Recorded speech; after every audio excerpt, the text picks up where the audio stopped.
샬롬, 주의 평안을 여러분에게 전합니다. 수요일은 하나님을 안 믿는 사람들에게 있어서는 어찌 보면 한 주간의 삶에서 가장 피곤한 날일 수도 있는 그러한 날입니다. 그러나 성도에게 있어서는 더 큰 은혜로 채워주시는 한 날이 될 줄로 믿습니다. 오늘 하루의 삶 속에서 더 큰 은혜를 채워주시는 하나님의 손길을 충만히 누리시기를 진심으로 소망합니다. 오늘 주시는 하나님의 말씀 같이 나누도록 하겠습니다. 하나님이 우리에게 주시는 오늘의 말씀은 사무엘상 14장 43절에서 52절. 사울이 요나단에게 물었다. 네가 무슨 일을 하였는지 나에게 말하여라. 요나단이 그에게 대답하였다. 손에 들고 있던 막대기 끝으로 꿀을 찍어서 조금 맛보았습니다. 죽을 각오를 하고 있습니다. 사울이 선언하였다. 요나단, 너는 죽음을 피할 수 없다. 내가 너를 처형하지 않는다면 하나님이 나에게 천벌을 내리시고 또 내리실 것이다. 이때 온 백성이 사울에게 호소하였다. 이스라엘에게 이렇게 큰 승리를 안겨준 요나단을 죽여서야 되겠습니까? 절대로 그럴 수는 없습니다. 주님께서 살아계심을 걸고 맹세합니다. 그의 머리털 하나도 땅에 떨어져서는 안 됩니다. 그는 오늘 하나님과 함께 이 일을 이루어 놓은 사람이기 때문입니다. 백성들이 이렇게 요나단을 살려내어 그는 죽지 않았다. 사울은 블레셋 사람을 더 이상 뒤쫓지 않고 돌아섰고 블레셋 사람도 자기들의 본고장으로 돌아갔다. 사울은 이스라엘을 다스릴 왕권을 얻은 다음부터 사방에 있는 원수들과 전쟁을 하였다. 그는 모압과 암몬 자손과 에돔과 소바 왕들과 블레셋 사람들과 맞서 싸웠는데 어느 쪽으로 가서 싸우든지 늘 이겼다. 그는 아말렉까지 쳐서 용맹을 떨쳤다. 이렇게 그는 침략자들에게서 이스라엘을 건져내었다. 사울에게는 요나단과 리수이와 말기수아라는 아들이 있었다. 딸도 둘이 있었는데 큰 딸의 이름은 메랍이고 작은 딸의 이름은 미갈이다. 사울의 아내의 이름은 아히노암인데 아히마아스의 딸이다. 사울의 군사령관은 아브넬인데 사울의 숙부 넬의 아들이다. 사울의 아버지는 기스요 아브넬의 아버지는 넬인데 둘 다 아비엘의 아들이다. 사울은 일생 동안 블레셋 사람과 치열하게 싸웠다. 그래서 사울은 용감한 사람이나 힘센 사람은 눈에 보이는 대로 자기에게로 불러들였다. 오늘 말씀을 통하여서 하나님이 지키시는 자의 특징 두 가지를 생각해 보고자 합니다. 첫째로 하나님은 겸손히 순종하는 자를 지켜주십니다. 43절과 44절을 보시면은 요나단은 제비뽑기에 의해 자신이 뽑혔을 때 사울의 맹세가 억지스럽고 부당했음에도 불구하고 순순히 자신의 잘못을 인정합니다. 그리고 처벌을 받겠다고 하였습니다. 그런데 이러한 경우는 세상의 눈으로 볼 때에는 어찌 보면 참으로 어리석은 일처럼 보입니다.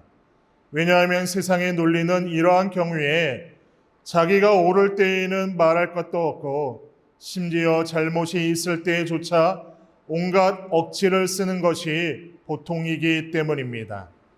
그러나 요나단은 이와 전혀 달랐습니다. 즉 그는 얼마든지 항변할 수 있고 더구나 45절에서 보듯 민심 또한 자기를 지지하고 있었으므로 필요하다면 능히 사울을 제지할 수 있었습니다. 그러나 권세에 복종하는 것이 성도의 마땅한 바였기에 부친이자 왕인 사울의 명령에 따르기로 했던 것입니다. 그렇다면 이렇게 순순히 복종하는 요나단을 하나님이 어떻게 하셨습니까? 그 대답이 45절이라고 할 수 있습니다. 곧 백성들이 사울의 부당함을 지적하며 요나단을 구해낸 것입니다. 이는 겉으로 보기에는 백성이 요나단을 구한 것 같지만 실상은 하나님의 섭리입니다. 하나님은 이전에 믿음에 근거하여 단신으로 적진에 들어간 요나단을 도우셨던 것처럼 이번에는 백성을 통해 요나단을 구원해 내신 것입니다. 이것을 통해 우리는 비록 자기에게 불리하더라도 말씀에 순종하여 끝까지 진리를 행하는 자를 반드시 지키고 구원하심을 알 수 있습니다. 그러므로 성도인 우리는 이 세상 사람처럼 그 어떤 불리한 상황에 처했을 경우 억지나 거짓까지 동원해가며 자신의 안전을 도모할 것이 아니라 오직 하나님의 백성답게 끝까지 말씀에 순종하여 진리를 행하는 자들이 되어야 하겠습니다.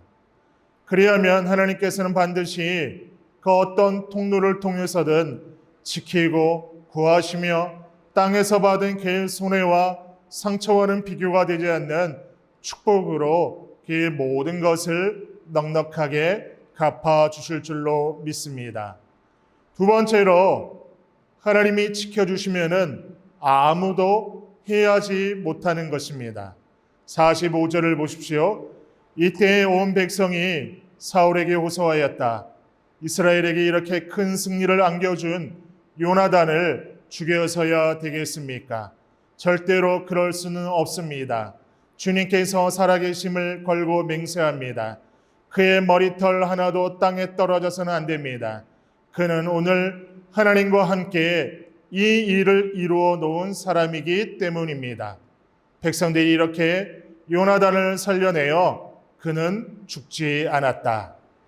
요나단은 하나님과 함께 일하여 이스라엘을 구원하였으므로 설령 그가 사울의 맹세를 거슬렸다 할지라도 그것은 하나님과 함께 일하는 과정에서 발생한 것이기에 죄가 될 수가 없습니다. 그리고 비록 왕이 맹세한 일이라도 요나단을 죽일 수 없다라고 항거한 것입니다. 이스라엘 백성들은 요나단에게 하나님이 함께 하시는 것을 보았습니다. 요나단의 일이 곧 하나님의 일인 것을 알았습니다.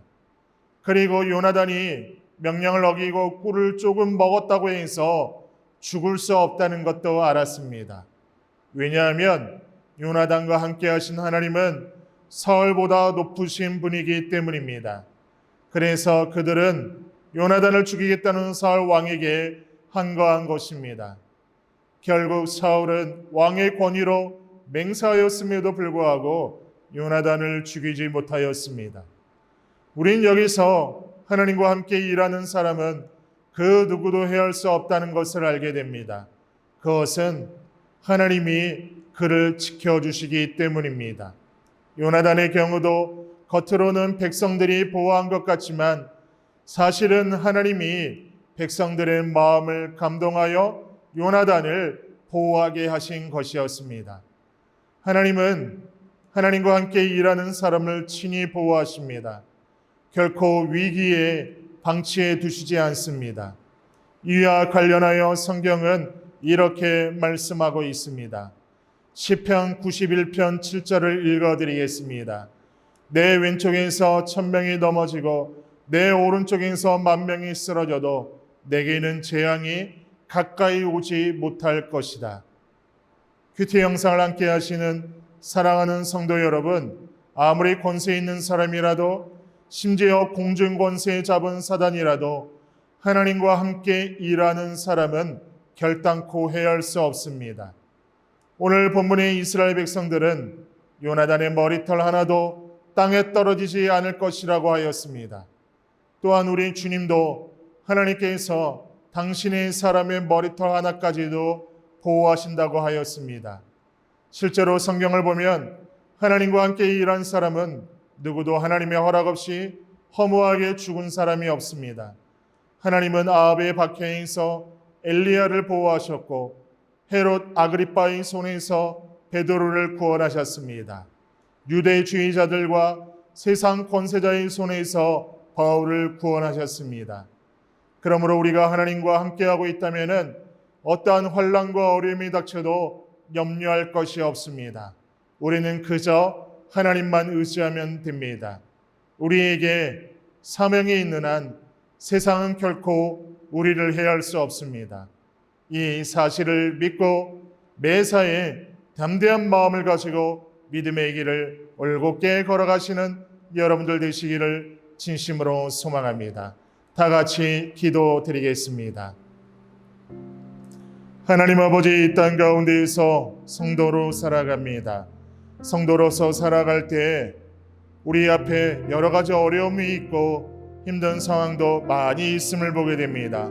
하나님, 그러나 하나님이 함께하여 주시고 하나님이 동행하여 주심을 믿음으로 고백하게 하여 주시사 그 어떤 어려움과 문제와 힘든 일들 앞에서도 아파하거나 절망하거나 넘어지지 않게 하여 주시고 결국 하나님이 이기게 하실 것을 믿음으로 고백하며 하나님 얼굴 더욱더 구하는 복된 우리 모든 성도님들 믿음의 고백이 될 수 있도록 도와주옵소서. 그렇게 행하신 하나님 믿고 의지하며 예수님의 이름으로 기도드리옵나이다.